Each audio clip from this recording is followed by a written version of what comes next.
Hello, ಇವತ್ತು ನಾವು ಏನು ಮಾಡ್ತಾ ಇದ್ದೀವಿ ಮಮ್ಮ? ಇವತ್ತು ನಾವು ಅವರೆಕಾಳು ಉಸ್ಲಿ ಮತ್ತೆ ಅಕ್ಕಿ ರೊಟ್ಟಿ ಮಾಡ್ತಾ ಇದ್ದೀವಿ. ಓಕೆ. ಸ್ಪೆಷಲ್ ರೆಸಿಪಿ ಇದು, ಅವರೆಕಾಳು ಉಸ್ಲಿ. ವೆರಿ ಟೇಸ್ಟಿ ಇರುತ್ತೆ. ಇದಕ್ಕೆ ತೆಂಗಿನಕಾಯಿ ಹಾಕೋದು ಮಸ್ಟ್. ಆಮೇಲೆ ತುಪ್ಪ, ಬೆಣ್ಣೆ, ಎಣ್ಣೆ ಯಾವ್ದ್ರಲ್ಲಿ ಬೇಕಾದ್ರೂ ಮಾಡ್ಬೋದು. ಸ್ವಲ್ಪ ತುಪ್ಪ ಎಣ್ಣೆ ಮುಂದೆ ಇದ್ರೆ ರುಚಿ ಚೆನ್ನಾಗಿ ಬರುತ್ತೆ. ಇದು ಮಾಡಕ್ಕೆ ಎಲ್ಲ ರೆಡಿ ಮಾಡಿ ಇಟ್ಕೊಂಡಿದೀನಿ. ಇದೆಲ್ಲ ಒಗ್ಗರಣೆ ಸಾಮಾನು: ಹಸಿರು ಮೆಣಸಿನ್ಕಾಯಿ, ಕರ್ಬೇವು, ಕೊತ್ತಂಬರಿ, ಇದು ಚಚ್ಚಿಟ್ಟಿದ್ದೀನಿ, ಇದು ಸ್ವಲ್ಪ ಶುಂಠಿ, ಕೊತ್ತಂಬರಿ ಸೊಪ್ಪು, ಸಾಕಷ್ಟು ಈರುಳ್ಳಿ, ಆಮೇಲೆ ಅವರೆಕಾಳು ನೀರಲ್ಲಿ ನೆನೆಸಿಟ್ಟಿದ್ದೀನಿ. ಈಗ ಎಣ್ಣೆ ಹಾಕೊಂಡಿದೀವಲ್ಲ, ಎಣ್ಣೆ ಕಾದಿದೆ. ಹಿಂಗೆ ಹಾಕ್ತಾ ಇದ್ದೀನಿ. 1 ಟೀ ಸ್ಪೂನ್ ಸಾಸಿವೆ, 1 ಟೀ ಸ್ಪೂನ್ ಜೀರಿಗೆ ಹಾಕ್ತಾ, ಹಾಗೆ ಉದ್ದಿನ ಬೇಳೆ ಹಾಕ್ತಾ ಇದ್ದೀನಿ.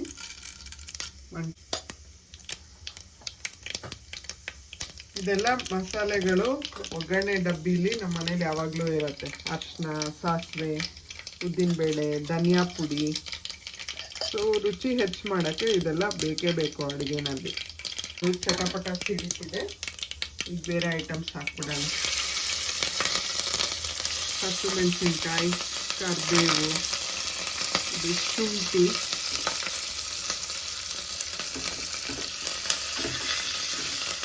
ಹಾಗೆ ಈರುಳ್ಳಿ. ಒಂದೆರಡು ಈರುಳ್ಳಿ ಮೀಡಿಯಂ ಸೈಜು ಹೆಚ್ಚಿಟ್ಕೊಂಡಿದ್ದೀನಿ ನಾನು.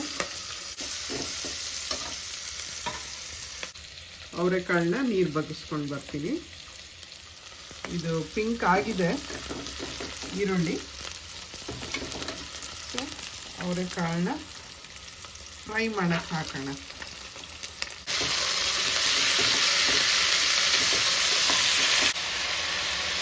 ಈ ಕಾಳು ಸ್ವಲ್ಪ ಎಣ್ಣೆಯಲ್ಲಿ ಫ್ರೈ ಆಗಬೇಕು. ಫ್ರೈ ಆದರೆ ರುಚಿ ಚೆನ್ನಾಗಿ ಬರುತ್ತೆ. ಒಂದು 5 ನಿಮಿಷ ಈ ಥರ ಮಿಕ್ಸ್ ಮಾಡಿದ್ರೆ ಫ್ರೈ ಆಗುತ್ತೆ ಚೆನ್ನಾಗಿ. ಒಲೆ ಮುಂದೆ ನಿಂತ್ಕೊಂಡೇ ಮಾಡಬೇಕು ಯಾವತ್ತು. ಬಿಟ್ಬಿಟ್ಟು ಹೋದರೆ ಅಡುಗೆ ಚೆನ್ನಾಗಿ ಬರಲ್ಲ. ಎಲ್ಲ ಐಟಮ್ಸು ರೆಡಿ ಮಾಡಿ ಇಟ್ಕೊಂಡ್ರೆ ಕಟ್ಟಿಂಗು, ತೊಳೆಯೋದು ನಿಮಗೆ ಟೈಮ್ ಸೇವ್ ಆಗುತ್ತೆ. ಮಾಡುವಾಗ ಬೇಗ ಮಾಡಿಬಿಡ್ಬೋದು. ಮುಂಚೆನೇ ಮಾಡ್ಕೊಳ್ಬೇಕು, ರೆಡಿ ಮಾಡ್ಕೊಳ್ಳೋದು. ಒಂದು ಲೋಟ ನೀರು ಇಟ್ಕೊಂಡಿದ್ದೀನಿ. ನೀರನ್ನ ಇದಕ್ಕೆ ಹಾಕ್ತಾ ಇದ್ದೀನಿ. ಈ ಅವರೆಕಾಳು ಮಿಕ್ಸ್ಗೆ ನೀರು ಹಾಕಿ ಮಿಕ್ಸ್ ಮಾಡಿ ಇದಕ್ಕೆ ಕೊತ್ತಂಬರಿ ಸೊಪ್ಪು. ಈ ಕೊತ್ತಂಬರಿ ಸೊಪ್ಪು ಲಾಸ್ಟಲ್ಲಿ ಹಾಕಿದ್ರೆ ಅದ್ರದ್ದು ಟೇಸ್ಟ್ ಚೆನ್ನಾಗಿ ಬರುತ್ತೆ. ತೆಂಗಿನಕಾಯಿಯು ಅಷ್ಟೇ ಲಾಸ್ಟಲ್ಲಿ ಹಾಕ್ತಾ ಇದ್ದೀನಿ. ಅದು ಕಡಿಮೆ ಇದ್ರೇ, ಕುಕ್ ಆದ್ರೇ ಅದು ಟೇಸ್ಟ್ ಬರುತ್ತೆ. ನೋಡಿ, ಈಗ ಇದು ಎಷ್ಟು ಚೆನ್ನಾಗಿ ಕಾಣ್ತಾ ಇದೆ. ಇದಕ್ಕೆ ಉಪ್ಪು ಹಾಕ್ಬಿಟ್ರೆ ನಮ್ಮದು ಕೆಲಸ ಮುಗೀತು. ಕಲ್ಲುಪ್ಪು ತಗೊಳ್ತಾ ಇದ್ದೀನಿ. ಕಲ್ಲುಪ್ಪೆ ಟೇಸ್ಟ್ ಬರೋದು. ಕಡಿಮೆ ಹಾಕ್ತಾ ಇದ್ದೀನಿ. ಅಕಸ್ಮಾತ್ ಸಾಕಾಗದೆ ಬಂದರೆ ನೋಡಿ ತಿರ್ಗಾ ಹಾಕ್ಕೊಳ್ತೀನಿ. ಸ್ವಲ್ಪ ಇದು ಗ್ರೇವಿ ಟೈಪ್ ಮಾಡ್ಕೊಳ್ತೀನಿ. ಇದು ಮುಳುಗೋಷ್ಟು ನೀರಿದೆ. 1 ಲೋಟ ನೀರು ಹಾಕಿದ್ದೀನಿ. ಇನ್ನೊಂದು ಸ್ವಲ್ಪ 1/4 ಲೋಟ ಅಷ್ಟು ಹಾಕ್ತೀನಿ ನೀರನ್ನ. ಹೀಗೆ ಒಂದು 4 ವಿಸಲ್ಸು ಕೂಗಿಸ್ಕೋಬೇಕು. ಈಗ ಇದು ಮುಳುಗೋಷ್ಟು ಆಗಿದೆ. ಸೊ ಈಗ ಇದನ್ನು ಮುಚ್ಚಿಬಿಟ್ಟು ಒಂದು 4 ವಿಸಲ್ 5 ವಿಸಲ್ ಹೊಡೆಸ್ಕೊಂಡ್ರೂ ಪರವಾಗಿಲ್ಲ. ನಿಮಗೆ ರುಚಿ ಹೆಚ್ಚಾಗಿ ಚೆನ್ನಾಗಿ ಬರುತ್ತೆ. ಇದೆಲ್ಲ ಮನೆಯಲ್ಲಿ ಎಲ್ಲರೂ ಫ್ರೀ ಇರೋವಾಗ ತಕ್ಷಣ ಮಾಡ್ಕೊಂಡು ಬಿಸಿಯಾಗಿ ತಿನ್ನೋದಕ್ಕೆ ಚೆಂದ. ನಾವಿವಾಗ ರಾತ್ರಿಗೆ ಇದು ಮಾಡ್ಕೊಳ್ತಾ ಇದ್ದೀವಿ ಊಟಕ್ಕೆ. ಈಗ ವಿಸಿಲ್ ಹಾಕಿ ಲಿಡ್ ಮುಚ್ಚಿದ್ದೀನಿ. 4 ವಿಸಿಲ್ ಹೊಡಿಸಿ ಆಫ್ ಮಾಡ್ತೀವಿ.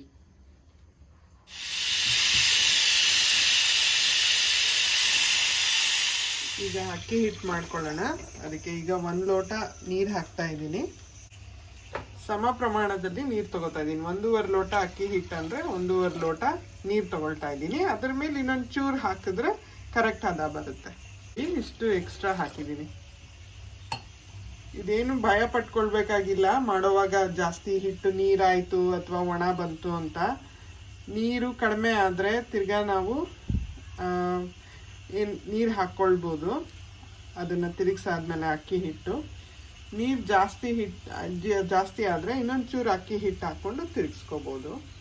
ಹದ ನಾವು ನೋಡಿಕೊಂಡು ನೀರು ಅಕ್ಕಿ ಹಿಟ್ಟು ಎಷ್ಟಿದೆ ಅದನ್ನು ನಾವು ಮಿಕ್ಸ್ ಮಾಡಿಕೊಂಡು ಕರೆಕ್ಟಾಗಿ ಉಂಡೆ ಬರೋ ಥರ ಮಾಡ್ಕೊಳ್ಬೇಕು.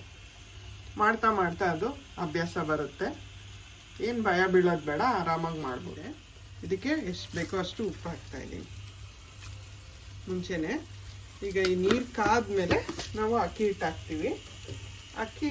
ಅಕ್ಕಿ ಹಿಟ್ಟು ಸ್ವಲ್ಪ ಈಗ ಮಿಕ್ಸ್ ಮಾಡ್ತೀನಿ. ಅದಕ್ಕೆ ಸ್ವಲ್ಪ ಫಸ್ಟಿಗೆ ಹಾಕ್ತಾಯಿದ್ದೀನಿ, ಅದು ಗಂಜಿ ಥರ ಬರಲಿ ಅಂತ. ಹೀಗೆ ಆದರೂ ಮಾಡ್ಬೋದು, ಇಲ್ಲ ಬರೀ ನೀರೇ ಚೆನ್ನಾಗಿ ಕಾಯಿಸಿ ಆಮೇಲೆ ಅಕ್ಕಿ ಹಿಟ್ಟು ಹಾಕಿದ್ರು ಒಂದು 3 ನಿಮಿಷ 5 ನಿಮಿಷ ಬಿಟ್ಟರೆ ನಿಮಗೆ ಅಕ್ಕಿ ಹಿಟ್ಟು ರೆಡಿ ಆಗಿಬಿಡತ್ತೆ. ನೀರಿಗೆ ಅಕ್ಕಿ ಹಿಟ್ಟು ಹಾಕಿದ್ರೆ ನೀರು ಕಾದ್ಮೇಲೆ ಫ್ಲೇಮ್ ಕಮ್ಮಿ ಮಾಡಿಕೊಂಡು ಅಕ್ಕಿ ಹಿಟ್ಟು ಹಾಕ್ತೀವಿ. ಇದು 1.5 ಲೋಟ ಅಕ್ಕಿ ಹಿಟ್ಟು. ಈಗ ಇದು 5 ನಿಮಿಷ ಕುದಿಯಕ್ಕೆ ಬಿಡಬೇಕು. 2 ರಿಂದ 5 ನಿಮಿಷ ಆಯಿತು. ಸೊ ಅದಕ್ಕೆ ಈಗ ಅಕ್ಕಿ ಹಿಟ್ಟನ್ನ ಅಕ್ಕಿ ಸರಿ ನೀರೊಳಗಡೆ ಹಿಂಗೆ ತಿರುಗಿಸ್ಕೊಳ್ತಾ ಇದ್ದೀನಿ. ಅದೆಲ್ಲ ಮಿಕ್ಸ್ ಆಗಲಿ ಅಂದ್ಬಿಟ್ಟು ಅಕ್ಕಿ ಹಿಟ್ಟು ನೀರು.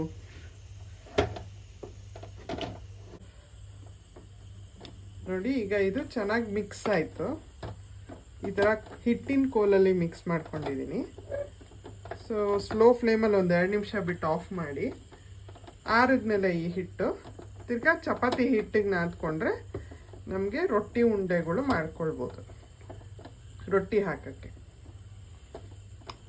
ಈಗ ಫುಲ್ ಮಿಕ್ಸ್ ಆಗಿದೆ, ಆಫ್ ಮಾಡ್ತಿದ್ದೀನಿ. ಫ್ಲೇಮ್ ಲೋ ಇಟ್ಟಿದ್ದೆ, ಈಗ ಆಫ್ ಮಾಡ್ತಾ ಇದ್ದೀನಿ. ಈಗ ಮುಚ್ಚಿಟ್ಬಿಡ್ತೀನಿ 2 ನಿಮಿಷ, ಸೆಟ್ ಆಗುತ್ತೆ ಅದು. ಈಗ 2 ನಿಮಿಷ ಆಯಿತು, ಮುಚ್ಚಿಟ್ಟು ತೆಗಿತಾ ಇದ್ದೀನಿ ತಟ್ಟೆ. ಈಗ ಇದನ್ನು ಚಪಾತಿ ಹಿಟ್ಟು ಅದಕ್ಕೆ ಮಾಡ್ಕೋಬೇಕು. ಅದಕ್ಕೆ ಹರಕೊಳ್ತಾ ಇದ್ದೀನಿ, ಹಾರಾಕೊಳ್ತಾ ಇದ್ದೀನಿ. ಆವಾಗ ನಾವು ಚೆನ್ನಾಗಿ ನಾದ್ಕೊಂಡು ಹಿಟ್ಟು ಮಾಡ್ಕೋಬೋದು. ತಣ್ಣೀರು ಹಾಕ್ಕೊಂಡು ಸ್ವಲ್ಪ ಆರು ಕೂಡ ಆರುತ್ತೆ ಅಕ್ಕಿ ಹಿಟ್ಟು. ಈ ಥರ ಒದ್ದೆಕಾಯಿ ನೀರು ಇಟ್ಕೊಂಡಿದ್ದೀನಿ ಬಟ್ಲಲ್ಲಿ. ಒದ್ದೆಕಾಯಿ ಮಾಡಿಕೊಂಡು ಇದನ್ನು ನಾದ್ಕೊತಾ ಇದ್ದೀನಿ.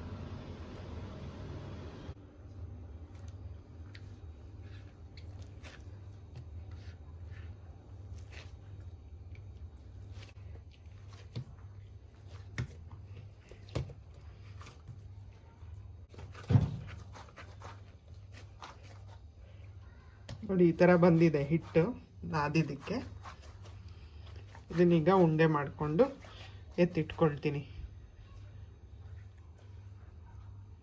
ನಿಮ್ಮ ಮನೇಲಿ ಎಷ್ಟು ಸೈಜ್ ಮಾಡಬೇಕಂತ ಅಂದ್ಕೊಂಡಿದ್ದೀರೋ ಅಷ್ಟು ಸೈಜ್ ಉಂಡೆ ಮಾಡಿಕೊಂಡ್ರೆ ಸಾಕಾಗುತ್ತೆ. ನೋಡಿ ಇಷ್ಟು ಉಂಡೆಗಳಾಗಿದೆ. ಈಗ ಇದನ್ನು ಅರ್ದು ತೋರಿಸ್ತೀನಿ. ಮಾಡಿಟ್ಟಿರೋ ಉಂಡೆನ ಈಗ ಹಿಟ್ಟಲ್ಲಿ ಅದ್ಕೊಂಡಿದ್ದೀನಿ. ಇದನ್ನ ಈಗ ಎಡ್ಜಸ್ಟ್ನ ಸಮ ಮಾಡ್ಕೊಳ್ತಾ ಇದ್ದೀನಿ, ಅರಿಯಕ್ಕೆ ಈಸಿ ಆಗುತ್ತೆ ಅಂತ. ಆಮೇಲೆ ಇದು ಚಪ್ಪಟೆ ಮಾಡಿಕೊಂಡೆ, ಎಡ್ಜಸ್ ಎಲ್ಲ ಸಮ ಮಾಡಿಕೊಂಡ್ರೆ ನೀಟಾಗಿ ಕಾಣುತ್ತೆ ಅಂತ. ಈಗ ನೋಡಿ ಇದು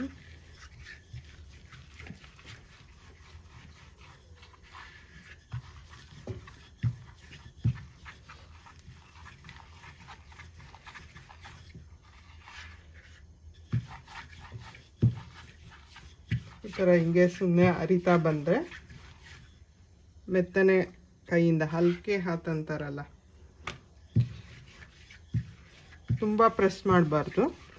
ಈ ಥರ ಮಾಡಿಕೊಂಡ್ರೆ ನಿಮ್ಗೆ ಯಾವ ಥರ ತಿಕ್ಕಬೇಕು ಮಾಡ್ಕೋಬೋದು.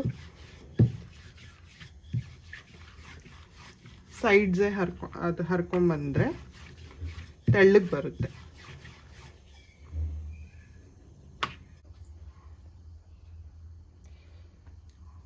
ಇದು ಹರ್ಕೊಂಡಿರೋದು.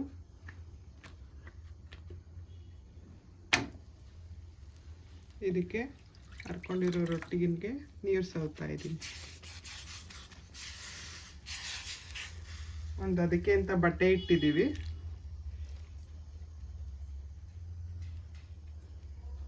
ನೀರೆಲ್ಲ ಇದ್ರ ಮೇಲೆ ಆರಿದೆ ಅಂತ ಆದ್ಮೇಲೆ ರೊಟ್ಟಿ ಮೇಲೆ ಸೌರಿರೋದು ಇದನ್ನ ತಿರುಗಿಸ್ಬೇಕು.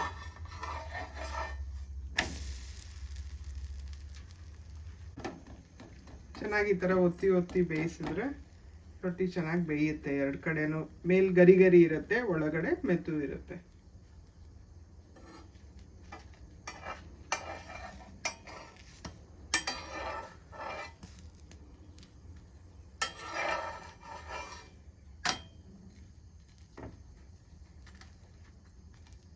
ಎರಡು ಕಡೆನೂ ತಿರುಗಿಸಿ ತಿರುಗಿಸಿ ಬೇಯಿಸಿದ್ರೆ ಸ್ವಲ್ಪ ಇಲ್ಲೆಲ್ಲ ರೆಡ್ ರೆಡ್ ಬಂದರೆ ಇದು ಬೆಂದಂಗೆ ಲೆಕ್ಕ. ಹಾಗೆ ಸ್ವಲ್ಪ ಉಬ್ಬತ್ತೆ ನೋಡಿ. ನೀವು ಆರಿದ್ಮೇಲೂ ಇದು ತಿನ್ಬೋದು, ಮೆತ್ತಿಗೆ ಇರುತ್ತೆ, ಗಟ್ಟಿ ಆಗಲ್ಲ. ಇದನ್ನ ಟ್ರಾನ್ಸ್ಫರ್ ಮಾಡ್ತಾ ಇದ್ದೀನಿ ತಟ್ಟೆಗೆ. ರೊಟ್ಟಿ ಹೀಗೆ ಮಾಡಿದ್ದೀವಿ. ನೀವು ಮನೆಯಲ್ಲಿ ಮಾಡಿಕೊಂಡು ಹೇಗಿದೆ ಅಂತ ನಮಗೆ ತಿಳಿಸಿ.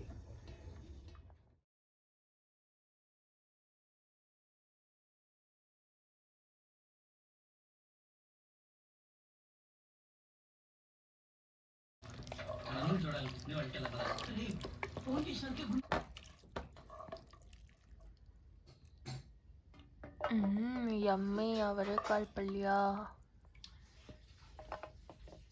ಪುಟಿ ಅವರೆಕಾಳು ಪಲ್ಯ ಮಾಡಿದ್ದೀವಿ.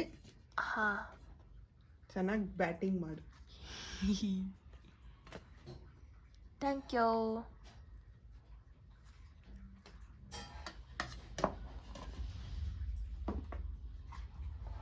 ಯಾವುದು ರೊಟ್ಟಿ ಮೇಲೆ ಹಾಕ್ಲಾ? Thank you mummy. ವೆಲ್ಕಮ್.